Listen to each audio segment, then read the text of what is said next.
Oh, it's bright. But it works, and it means the video is less grainy and you can see me better than if I didn't have that light on. Hello everyone, and welcome to Story Time. Tonight we tell tales of the Russian variety. Fairy tales of the Russian variety. Oh, damn, that was supposed to be perfectly cued, but the music paused while it loaded. Damn. Oh well, it's alright. We'll survive. Oh my. That's problematic. There we go. I also, turns out, didn't have the speakers plugged in. That could hurt things a bit. Make it a little more difficult to hear music, or play it for that matter. Anyway, good evening, and I hope you're well. I hope this microphone is working.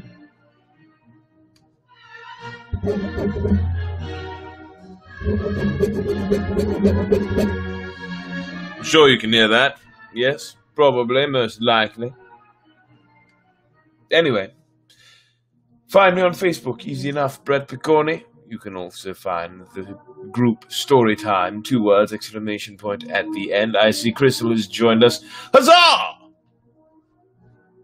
Then there's also YouTube, B Piccone 1. Like this video, hit subscribe. I think those were the right directions. I think. Not 100% sure. I see Ed is here. Hello, Ed. Huzzah! There's our hi from Crystal and our hello from Ed. And yeah, so like, subscribe, share it with your friends. Make sure you leave a comment. I will give you a shout out. And also, finally, there's Twitch. Brett Doesn't Game, all one word. Do it. Do it now. Anyway, tonight, like I said, we're reading some stories, some fairy tales of the Russian variety. So shall we get started? Got the book here, ready to go. All these little leaflets. Not sure what they're all marking, but they're marking something. Oh, and we're off to a strong start. This first one is called The Armless Madman. Oh, no, not Madman. The Armless Maiden. Not as exciting as I had hoped. But these wacky Russians always have something up their sleeves, except for this Armless Maiden, that is. Haha, but get it? Something up their sleeves, but she's an armless maiden.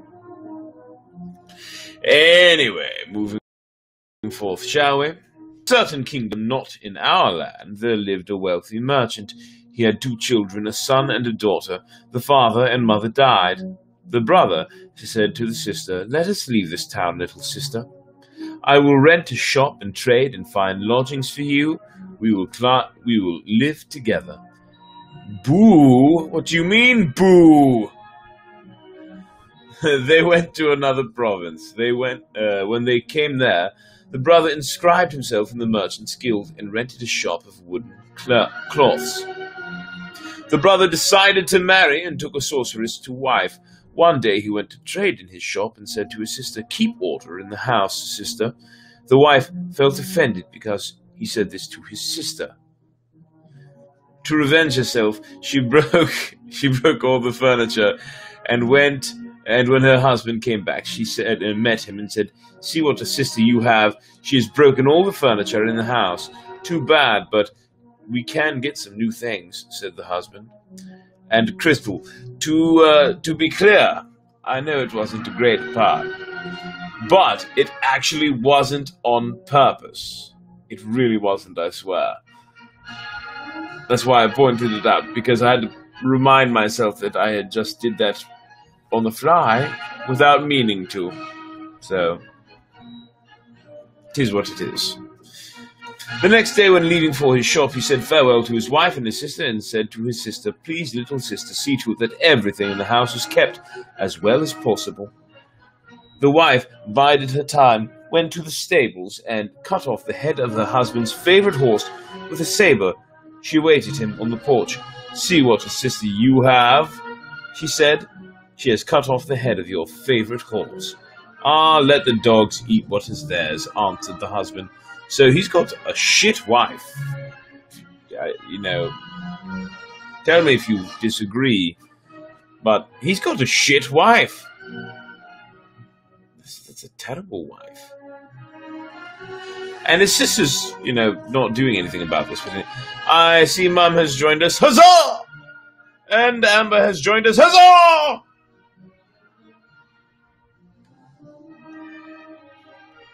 What a terrible wife this man has. On the third day, the husband again went to his shop. "She isn't human." Perhaps. Said farewell and said to his sister, "Please look after my wife so that she does not hurt herself or the baby, if by chance she gives birth to one." When the wife gave birth to a child, she cut off his head. When her husband came home... What the fuck? What the fuck? When her husband came home, he found her sitting and lamenting over her baby. "See what a sister you have! No sooner had I given birth to my baby than she cut off his head with a saber." The husband did not say anything. He wept bitter tears and turned away. Night came. At the stroke of midnight he rose and said, "Little sister, make ready, we are going to Mass." She said, "My beloved brother, I do not think it is a holiday today." "Yes, my sister, it is a holiday. Let us go." "It is too early to go, my brother," she said. "No," he answered. "Young maidens always take a long time to get ready." The sister began to dress, and she was very slow and reluctant. Her brother said, "Hurry, sister, get dressed." "Please," she said, "it is still early, brother." "No, little sister, it is not early. It is high time to be gone." When the sister was ready, they sat in a carriage and set out for Mass. They drove for a long time or a short time. Finally, they came to a wood. The sister said, "What wood is this?" He answered, "This is the hedge around the church." The carriage caught in a bush. The brother said, "Get out, little sister, disentangle the carriage." "Ah, my beloved brother, I cannot do that. I will dirty my dress." "I will buy you a new dress, sister, a better one than this." She got down from the carriage, began to disentangle it, and her brother cut off her arms to the elbows, struck his horse with a whip, and drove away. Well, okay. The little sister was left alone. She burst into tears and began to walk in the woods. She walked and walked a long time or a short time. She was all scratched, but could not find a path leading out of the woods. Finally, after several years, she found a path. She came to a market town and stood beneath the window of the wealthiest merchant to beg for alms. This merchant had a son, and only one, who was the apple of his father's eye.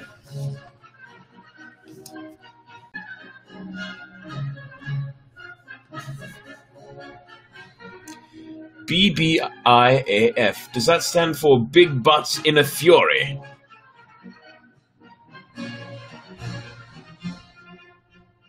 Or Basic Bitches in a Firehouse? I could be wrong. Alright, Crystal, you have to let me know what that means when you're back in a... Oh! Back in a few. He fell in love with the beggar woman and said, "Dear father and mother, marry me." "To whom shall we marry you?" "To this beggar woman." "Ah, my dear child, do not the merchants of our town have lovely daughters? Please marry me to her," he said. "If you do not, I will do something to myself." They were distressed because he was their only son, their life's treasure. And wouldn't it be spectacular, Crystal, wouldn't it? Big Butts in a Fury.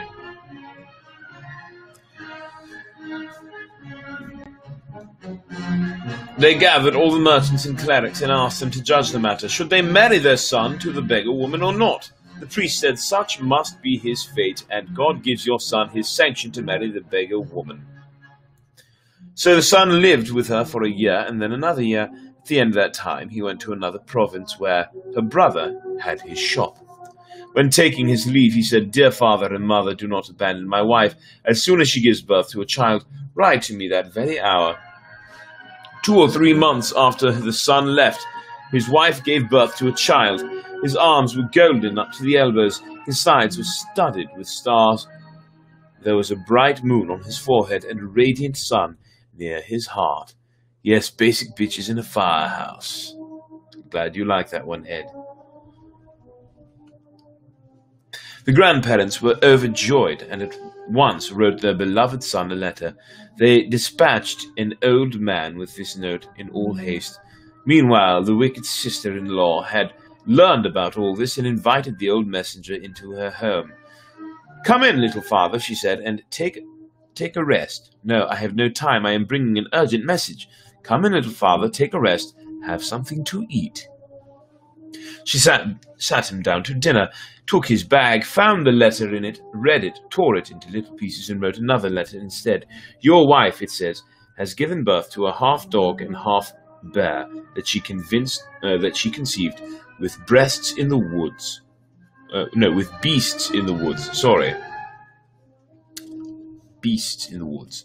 The old messenger came to the merchant's son and handed him the letter. He read it and burst into tears.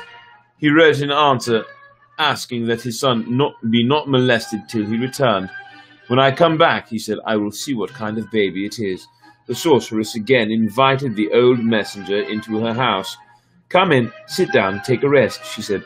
Again she charmed him with talk, stole the letter he carried, read it, tore it up, and instead ordered that her sister-in-law be driven out the moment the letter was received. Oh, my! The old messenger brought this letter. The father and mother read it and were grieved. "Why does he cause us so much trouble?" they said. "We married him to the girl, and now he does not want his wife." They pitied not so much the wife as the babe, so they gave their blessing to her and the babe, tied the babe to her breast, and sent her away. She went, shedding bitter tears, very, very bitter tears. She walked for a long time or a short time, all in the open field, and there was no wood or village anywhere. She came to a dale and was very thirsty. She looked to the right and saw a well. She wanted to drink from it, but was afraid to stoop, lest she drop her baby. Then she fancied that the water came closer. She stooped to drink, and her baby fell into the well. "No!" She began to walk around the well, weeping and wondering how to get her child out of the well. An old man came up to her and said, "Why are you weeping, you slave of God?" "How can I help weeping? I stooped over the well to drink water, and my baby fell into it." "Bend down and take him out." "No, little father, I cannot. I have no hands, only stumps." "Do as I tell you. Take your baby." She went to the well, stretched out her arms, and God helped her, for suddenly she had her hands, all whole. Oh, Ed. Oh, Ed. And I thought my pun was bad before. Just giving you a hard time. Do.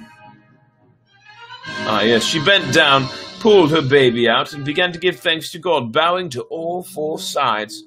She said her prayers, went on farther, and came to the house where her brother and husband were staying, and asked for shelter. Her husband said, "Brother, let the beggar woman in. Beggar woman can tell stories and recount real happenings." Blah. The wicked sister-in-law said, "We have no room for visitors. We are overcrowded. Please, brother, let her come." There is nothing I like better than to hear beggar women tell tales. They let her in. She sat on the stove with her baby. Her husband said, "Now, little dove, tell us a tale, any kind of story." She said, "I do not know any tales or stories, but I can tell the truth. Listen, here is a true happening that I can recount to you." And she began. In a certain kingdom, not in our land, lived a wealthy merchant. He had 2 children, a son and a daughter. The father and mother died. The brother said to the sister, "Let us leave this town, little sister," and they came to another province.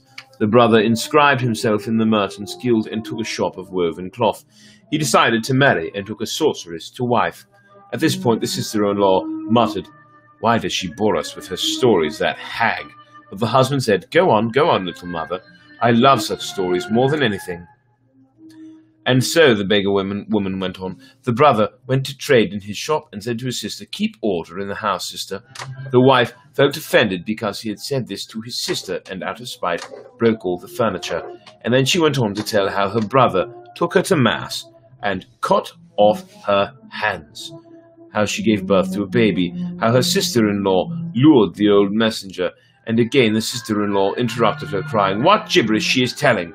But the husband said, "Brother, order your wife to keep quiet. It is a wonderful story, is it not?"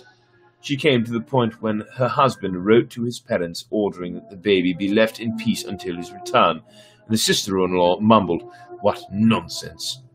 Then she reached the point when she came to their house as a beggar woman, and the sister-in-law mumbled, "What is this old bitch gibbering about? Ooh, the first time I think I've seen an actual curse word in here." She said, "Bitch, it's in there."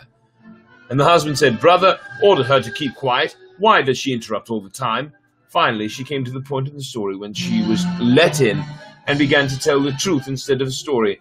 And then she pointed at them and said, "This is my husband. This is my brother. This is my sister-in-law." Then her husband jumped up to her on the stove and said, "Now, my dear, show me the baby. Let me see whether my father and mother wrote me the truth." They took the baby, removed its swaddling clothes, and the whole room was illuminated. "So it is true that she did not tell us just a tale. Here is my wife, and here is my son, golden up to the elbows, his sides studded with stars, a bright moon on his forehead, and a radiant sun near his heart." The brother took the best mare from his stable, tied his wife to its tail, and let it run in the open field. The mare dragged her on the ground until she brought back only her braid. The rest was strewn on the field. Then they harnessed 3 horses and went home to the young husband's father and mother. They began to live happily and to prosper. I was there and drank mead and wine. It ran down my mustache but did not go into my mouth. And here's the illustration, my dear friends. A sun and a moon! A sun and a moon. And let us see, I think... Well, perhaps one more, depends if this is a long one. It looks like it may... Oh, okay, it's only a few pages. Yes, one more story for the evening, and then we will call it a night. I know, shorter story time, but that's okay. It's all right, it'll be fine. Frolka stayed home. That's the name of the story. Frolka stayed home. There was once a king who had 3 daughters, and such beauties they were, as no tongue can tell of nor pen describe. Their garden was big and beautiful, and they liked to walk there at night. A dragon from the Black Sea took to visiting this garden. One night the king's daughters tarried in the garden, for they could not tear their eyes away from the flowers. Suddenly the dragon appeared and carried them off on his fiery wings. The king waited and waited, but his daughters did not come back. Oh no! And that's lovely of you to say, Amber. They did not come back. He sent his maidservants to look for them in the garden, but all in vain. The maidservants could not find the princesses. The next morning the king proclaimed a state of emergency, and a great multitude of people gathered. The king said, "Whoever finds my daughters, to him I shall give as much money as he wants." Oh my. Oh my. That's a lot of moolah.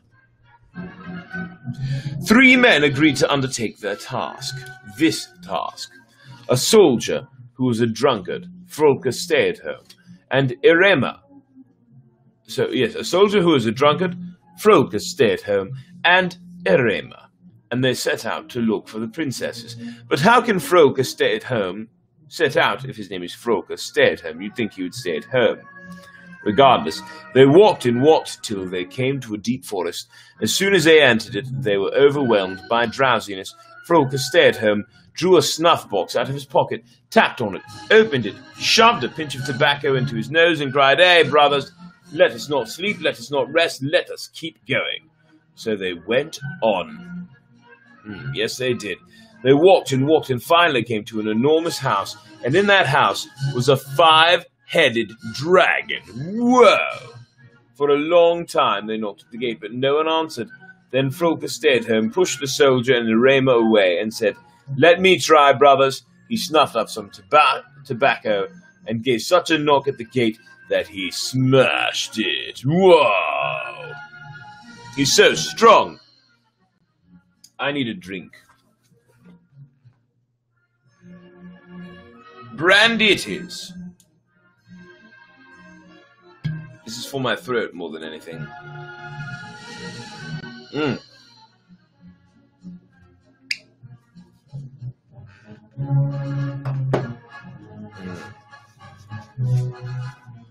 Oh yes, that's nice on my throat. They entered the yard, sat in a circle, and were about to eat whatever they had. Then a maiden of great beauty came out of the house and said, "Little doves, why have you come here? A very wicked dragon lives here, who will devour you. You are lucky that he happens to be away." Lucky that he happens to be away. Frolka answered her, it is we who shall devour him." He had no sooner said these words than the dragon came flying and roared, "Who has ruined my kingdom? Do I have enemies in the world? I have only one enemy, but his bones won't even be brought here by a raven." "A raven won't bring me," said Frolka, "but a good horse did." The dragon, upon hearing this, said, "Have you come for peaceful purposes or to fight?" "I have not come for peaceful purposes," said Frolka, "but to fight." Whoa! That is one badass answer, isn't it? You go, Frolka, stay at home.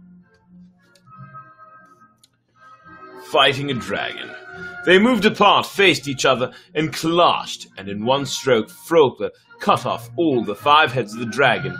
Then he put them under a stone and buried the body in the ground. The maiden was overjoyed and said to the 3 brave men, "My little doves, take me with you." "But who are you?" they asked. She said that she was the king's eldest daughter. Frolka told her what task he had undertaken, and they were both glad. The princess invited them to the house, gave them meat and drink, and begged them to rescue her sisters. Frolka said, "We were sent for them too." The princess told them where her sisters were. "My next sister is even worse off than I was," she said. "She is living with a 7-headed dragon." "Never mind," said Frolka. "We shall get the better of him too. It may be somewhat harder to deal with a 12-headed dragon." They said their farewell and went on. "I think that's a little bit of foreshadowing, don't you? I think eventually he's going to have to fight a 12-headed dragon that will be more difficult to deal with."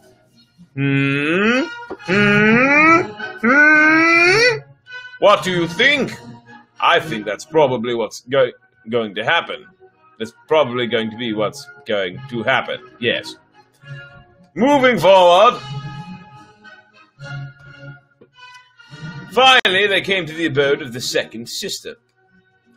The house where she was locked up was enormous, and all around it there was a high iron fence. Iron to keep out the spirits. That's not what it says, but everyone knows that's what iron is for. They approached it and looked for the gate. Finally, they found it. Frolka banged upon the gate with all his strength, and it opened. They entered the yard and, as they had done before, sat down to eat.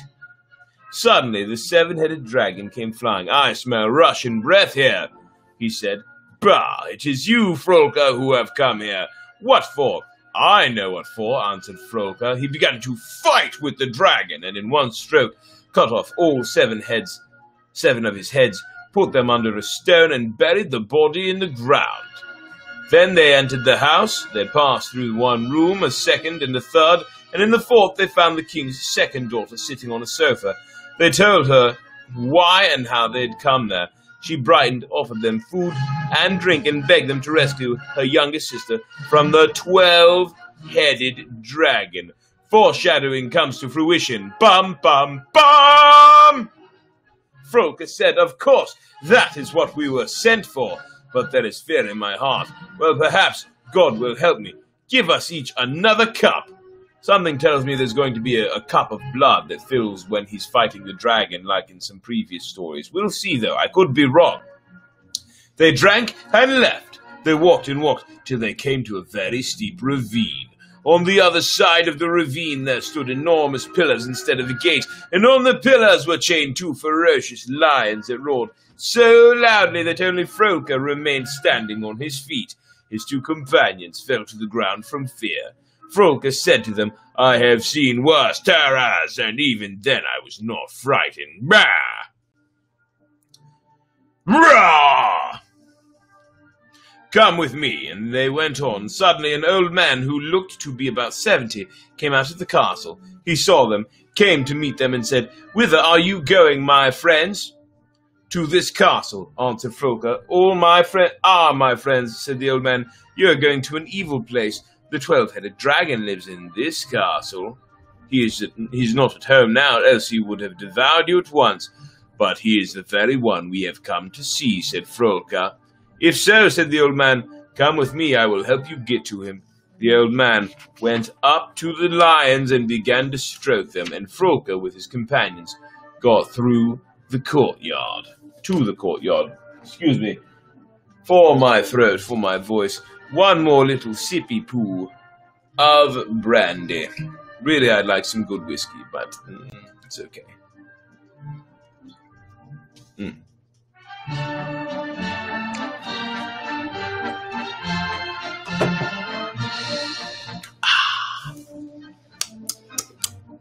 Yum yum in my tum-tum.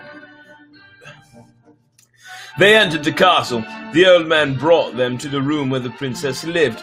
Upon seeing them, she quickly jumped off her bed and began to question them as to who they were and why they had come. They told her.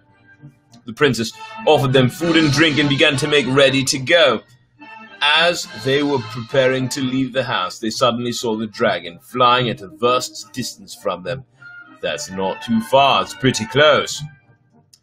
The king's daughter rushed back into the house, and Frolka and his companions went out to meet and fight the dragon.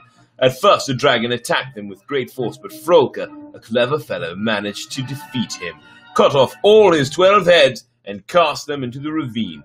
Then they returned to the house, and in their joy revelled even more than before. Following this feast, they set out on their way, stopping only for the other princesses. You dashing devils, you! Thus, they all came back to their native land. Run! Get in the chopper! The king was overjoyed, opened his royal treasure to them, and said, "Now, my faithful servants, take as much money as you want for a reward." "Yeah, boy!" Frolka was generous. He brought his big 3-flapped cap, the soldiers brought his knapsack, and Erema brought a basket. Frolka began to fill his cap first. He poured and poured. The cap broke, and the silver fell into the mud. Frolka began to pour again. He poured, and the money dropped from the cap. "There is nothing to be done," said Frolka. "Probably all of the royal treasury will fall to me." "And what will be left for us?" asked his companions. "The king has enough money for you too," said Frolka. While there was still money, Erema began to fill his basket, and the soldier his knapsack. Having done this, they went home, but Frolka remained near the royal treasury with his cap, and to this very day he is still sitting there pouring out money for himself. When his cap is filled, I shall go on with my story, but now I am too tired. That wasn't me talking, that's actually written in the book.